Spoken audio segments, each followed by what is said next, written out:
Bonjour à tous. Dans cette capsule, nous allons voir la notion de triplet pythagoricien. Un triplet est pythagoricien si les trois nombres qui le composent vérifient la relation de Pythagore. Voici des triplets pythagoriciens souvent utilisés. 3, 4, 5, 5, 12, 13, 7, 24, 25, 9, 40, 41, etc. Il en existe vraiment beaucoup et dans la prochaine diapo, nous allons voir un petit fichier GeoGebra qui les génère de façon très rapide. Numéro 2. Montre si les triplets suivants sont pythagoriciens. Donc, dans A, on a les côtés qui mesurent 9, 12 et 15. Alors, ce qu'on va faire, c'est qu'on va commencer par écrire la relation de Pythagore. A à la 2 plus B à la 2 qui est égal à C à la 2. On va remplacer ici le plus long côté est 15. On va remplacer le petit c par 15 et le A et le B par 9 et 12. On obtient 9 à la 2 plus 12 à la 2 qui est égal à 15 à la 2. En effectuant le carré de chacun des nombres, on obtient 81 plus 144 qui est égal à 225. On additionne les deux nombres à gauche du symbole égal. Donc, 225 est égal à 225. C'est une égalité qui est vraie. Donc, on peut conclure que oui, le triplet 9, 12, 15 est un triplet pythagoricien car il respecte la relation de Pythagore. En B, on a le triplet 8, 11 et 14. Dans la relation de Pythagore, A2 plus B2 égale à C2.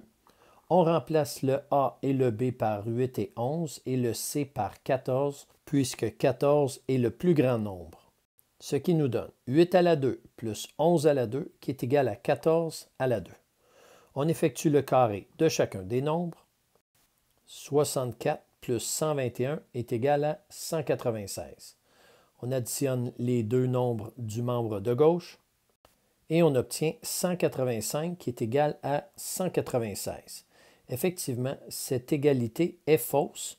Donc, on va pouvoir venir placer ici n'égale pas au lieu de égal. Donc, la relation de Pythagore n'est pas respectée. C'est donc non pour la réponse. Ce triplet n'est pas pythagoricien.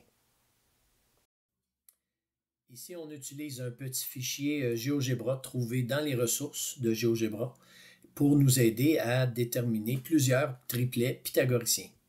Donc, on a au départ le très fameux 3, 4, 5. Ensuite, je prends le premier curseur qui est là. Je m'en vais tout de suite à l'étape 2, le 5, 12, 13, quand même assez connu. Là, on a aussi le 7, 24, 25, 9, 40, 41.